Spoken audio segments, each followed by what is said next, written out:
সংক্রান্তি মানেই শুধু রান্না বান্না নয়, বরং একদিনের পূর্ণতা। চৈত্র শেষে পুরাণকে বিদায় জানিয়ে বৈশাখকে আহ্বান জানানো। এই দিনে অনেকেই দেবদেবীর আরাধনা করে, নিরামিষ আহার গ্রহণ করে। বাড়িতে হয় শুদ্ধতা, নিয়ম আর ডাল ভাতের বদলে চলে বিশেষ নিরামিষ আয়োজন। চৈত্র সংক্রান্তি যেদিন আমি সকালে ঘুম থেকে উঠে কি নিয়ম পালন করলাম সেইগুলোই আমি আজকে আপনাদের সাথে শেয়ার করব। হ্যালো ভিউয়ার্সকে, কোথা থেকে আমার ভিডিওটি দেখছেন অবশ্যই কিন্তু একটা কমেন্ট করে যাবেন। সকালবেলায় ঘুম থেকে উঠে বাসি কাজকর্ম শেষ করে, স্নান শেষ করে ঠাকুর পূজা দিতে আসবো সিঁদুর পরে। তো যাই হোক, নিজে হাতে নিজের গাছের ফুলগুলো ছিঁড়ে নিলাম। গাছে কিন্তু আজকে অনেকটা ফুল ফুটে গেছে। আর আজকে পূজা দেব হচ্ছে লাড্ডু, কালোজাম আর হচ্ছে বাঙ্গি দিয়ে। তো এইগুলা দিয়ে আমি আজকে পূজা দেব। শোভন সাহেব এগুলা নিয়ে আসছে, ধূপ দীপ জ্বালিয়ে পূজা দিচ্ছি। আর বৈশাখ মাসের 1 মাস সর্বোচ্চ চেষ্টা করি 1 মাস ধরে গীতা পাঠ করার, তবে প্রতিদিন পারবো কিনা জানি না, কারণ সংসার মানেই ব্যস্ততা। তো যাই হোক, পূজা দোয়া শেষ, এবার আমি চলে আসলাম রান্নাঘরে। আজকে তো হবে আমাদের নিরামিষ ভোজন, নিরামিষ আহার। তো কি রান্না করব সেইগুলোই আজকে আমি গুছিয়ে নিচ্ছি। শোভন সাহেব তো বাজার থেকে অনেক কিছুই নিয়ে আসছে। আর চৈত্র সংক্রান্তি মানেই কিন্তু তিতো খেতে হয়, আর তিতো যদি না খাই তাহলে কিন্তু চৈত্র সংক্রান্তি হয় না। এই দিনের সব থেকে বিশেষ আয়োজন হচ্ছে আমাদের টক ডাল, তিতা ডাল, এগুলো খেতেই হবে। তো আজ যেহেতু নিরামিষ ভোজন করব, সেই কারণে নিরামিষ আহার যা যা করবো আমি সব কিছুই গুছিয়ে কেটে নিচ্ছি। মিষ্টি কুমড়া কেটে নিচ্ছি, পুঁইশাক দিয়ে রান্না হবে, আর উস্তে ভাজা, আর হবে উস্তে দেওয়া হচ্ছে ডাল, টক ডাল, আরও অনেক রকম নিরামিষ রান্না হবে। আর এই সংক্রান্তির দিনে খেতে হয় টক ডাল, তবে যে কোনো ডাল দিয়েই কিন্তু আমডাল খেতে হয়। তো যাই হোক, আমি সব কিছুই আর কি এখানে কেটে টেটে রেডি করে নিচ্ছি। তবে সবজি কাটতে কিন্তু অনেকটা দেরি হয়ে যায়, কেটে গুছিয়ে নিলে রান্না করতে কিন্তু একদমই সময় লাগে না।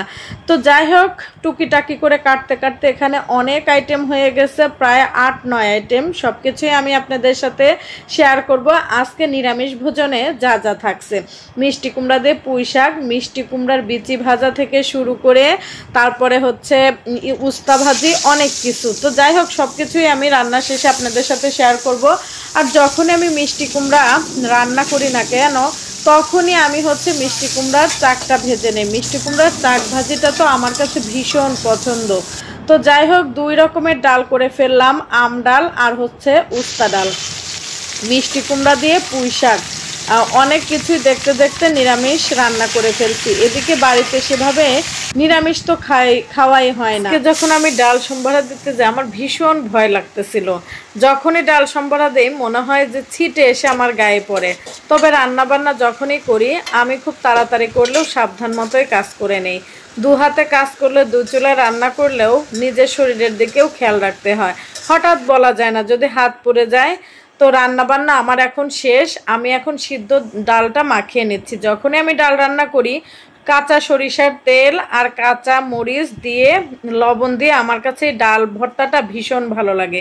এদিকে শোভন সাহেব তো আজকে খাবার বেড়ে নিচ্ছে, কারণ আমার রান্না করতে করতে প্রায় 2টা পার হয়ে গেছে। শোভন সাহেব তো সবসময় খাবার খায় দুপুরের খাবার 12:30। এর পাতে এখন যা যা আয়োজন, শসা, টমেটো, এগুলা সালাদ, পুঁইশাক দিয়ে মিষ্টি কুমড়া, আর হচ্ছে মিষ্টি কুমড়ার বিচি ভাজা, মিষ্টি কুমড়ার চাক ভাজা, আর হচ্ছে উস্তা ভাজা, সাথে সিদ্ধ ডাল আর উস্তা ডাল আর আম ডাল। অনেক আইটেমই করে ফেলছি।